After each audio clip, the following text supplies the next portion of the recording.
പാലക്കാട് ജില്ലയിലെ മണ്ണാർക്കാട് പാലക്കാട് താലൂക്കിൽ ഉൾപ്പെടുന്ന 21 വില്ലേജുകളിലൂടെ നിർദ്ദിഷ്ട പാലക്കാട് കോഴിക്കോട് ഗ്രീൻഫീൽഡ് ദേശീയപാത കടന്നു പോകുന്നത്.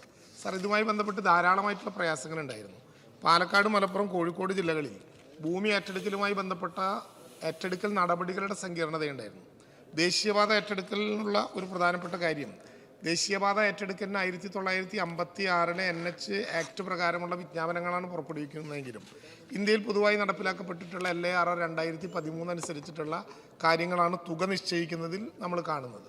അതുകൊണ്ട് തന്നെ 3A വിജ്ഞാപനം പുറപ്പെടുവിച്ച് 3D പ്രകാരമുള്ള വിജ്ഞാപനം വരുന്നതിനിടയിൽ തന്നെ ചില തരം മാറ്റങ്ങളും കാണൻ ജന്മമാക്കലും ഉൾപ്പെടെയുള്ള കാര്യങ്ങളിൽ വളരെ പോസിറ്റീവായിട്ടുള്ള നിലപാടുകൾ ആ ജില്ലകളിൽ MLA മാരും ഞാനും ചേർന്ന് കോഴിക്കോട് വെച്ച് യോഗം ചേർന്നെടുക്കുകയും അതിൽ നല്ലതുപോലെ പുറകിൽ പോയി ആളുകൾക്ക് ആവശ്യമായിട്ടുള്ള സൗകര്യങ്ങൾ ഒരുക്കാനുള്ള ശ്രമം ഞങ്ങളെല്ലാവരും ചേർന്ന് ചെയ്യുകയും ചെയ്തിട്ടുള്ളതാണ്. 21 വില്ലേജുകളുടെയും ഭൂമിയുടെ അടിസ്ഥാന വില നിർണ്ണയം നടത്തുന്നത് competent authority four land acquisition കാല അംഗീകരിക്കുകയും ദേശീയപാത അതോറിറ്റിക്ക് സമർപ്പിക്കുകയും ചെയ്തിട്ടുള്ളതാണ്.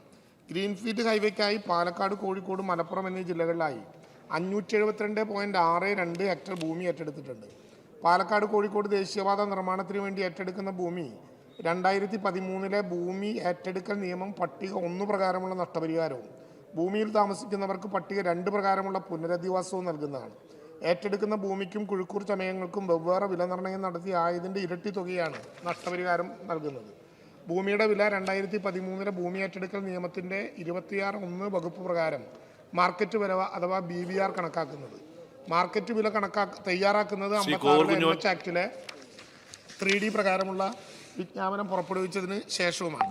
സർ, ഇന്ത്യൻ സ്റ്റാമ്പ് ആക്ട് പ്രകാരം മാർക്കറ്റ് വാല്യൂ നിശ്ചയിച്ച സ്ഥലങ്ങളിൽ അപ്രകാരമുള്ള മാർക്കറ്റ് വാല്യൂ നിശ്ചയിച്ചിട്ടില്ലെങ്കിൽ NH ആക്ടിൻ്റെ 3A നോട്ടിഫിക്കേഷൻ തീയതിക്ക് പുറകിലേക്കുള്ള 3 വർഷ കാലയളവിൽ ഭൂമി ഏറ്റെടുക്കുന്ന വില്ലേജുകളിലോ സമീപ വില്ലേജുകളിലോ നടന്ന സമവും സമാനവുമായ ഭൂമികളുടെ മുഴുവൻ ആധാരങ്ങളും പരിശോധിച്ച് ഏറ്റവും കൂടിയ വില കാണിച്ച പകുതി ആധാരങ്ങളുടെ ശരാശരി വിലയാണ് അടിസ്ഥാന വില അഥവാ ബേസിക് വാല്യൂ റിപ്പോർട്ടായി കണക്കാക്കുന്നത്. സാർ, ഇത്തരത്തിൽ കണക്കാക്കിയ അടിസ്ഥാന വിലയുടെ ഗുണഘടനവും, അതായത് ഒരു നഗരത്തിൽ നിന്ന് 10 കിലോമീറ്റർ അപ്പുറത്താണെങ്കിൽ അതിൻ്റെ ഗുണഘടകം 1.2 ആകും, 20 കിലോമീറ്റർ അപ്പുറത്താണെങ്കിൽ അത് 1.4 ആകും, 20-നും 30-നും ഇടയിലാണെങ്കിൽ 1.6 ആകും, 30-നും 40-നും ഇടയിൽ ആണെങ്കിൽ 1.8 ആകും, 40-ന് മുകളിൽ ഇരട്ടി എന്ന വിലയിൽ കണക്കാക്കുകയും അതോടൊപ്പം പൊതുമരാമത്ത് കണക്കാക്കുന്ന വില, സോഷ്യൽ ഫോറസ്ട്രി വകുപ്പ് കണക്കാക്കുന്ന മരങ്ങളുടെ വില, കൃഷി വകുപ്പ് കണക്കാക്കുന്ന കാർഷിക വിളകളുടെ വില എന്നിവ കൂടി കിട്ടുന്ന ആകെ വിലയുടെ 100% സ്വലേഷ്യം അടക്കം കാണുന്ന വിലയും അതോടൊപ്പം 3A വിജ്ഞാപനം തീയതി മുതൽ അവാർഡ് തീയതി വരെ 12% നിരക്കിൽ മാർക്കറ്റ് വാല്യൂയുടെ അധിക വർധനവും കൂട്ടിയാണ് വില കണക്കാക്കുന്നത്. അതോടൊപ്പം ഭൂമി ഏറ്റെടുക്കൽ നിയമം മൂലം ഭൂമിക്കും വീടും നഷ്ടപ്പെടുന്നവർക്ക് പട്ടിക 2 പ്രകാരമുള്ള പുനരധിവാസ സംഖ്യയും അർഹതയുണ്ടായിരിക്കും.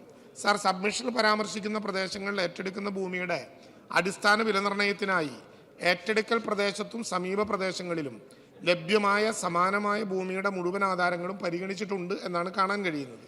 ഗ്രീൻഫീൽഡ് ദേശീയപാത കടന്നു പോകുന്ന 21 വില്ലേജുകളിലെയും അവാർഡ് നിർണ്ണയം നിലവിൽ പൂർത്തീകരിച്ചിട്ടുള്ളതും ബഹുമാനപ്പെട്ട അംഗം പറഞ്ഞതുപോലെ ദേശീയപാത അതോറിറ്റിയുടെ അംഗീകാരത്തോടെ നഷ്ടപരിഹാരം വിതരണം ചെയ്യുന്ന നടപടികൾ പുരോഗമിച്ചു വരികയാണ്.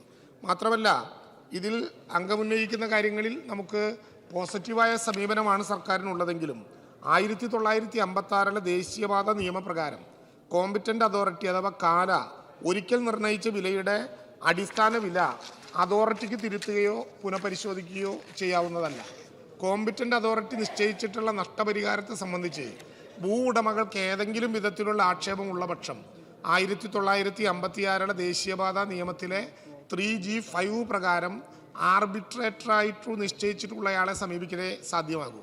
ആർബിട്രേറ്റർ ഇപ്പോൾ കളക്ടറാണ്. അതുകൊണ്ട് ബഹുമാനപ്പെട്ട അംഗം സബ്മിഷൻ പരാമർശിക്കുന്ന വില്ലേജുകളിൽ ഭൂമിക്ക് നിശ്ചയിച്ചിട്ടുള്ള അടിസ്ഥാന വിലകളിൽ ഉൾക്കൊള്ളിച്ചുകൊണ്ടുള്ള പട്ടിക സബ്മിഷനോടൊപ്പം ചേർക്കുന്നുണ്ട്. ഏതെങ്കിലും വിധത്തിൽ പരാതി ഉണ്ടെങ്കിൽ ആർബിട്രേറ്ററായിട്ടുള്ള കളക്ടറെ സമീപിച്ചാൽ ആവശ്യമായ നടപടികൾ എടുക്കാൻ നിയമപ്രകാരം അനുവാദവും.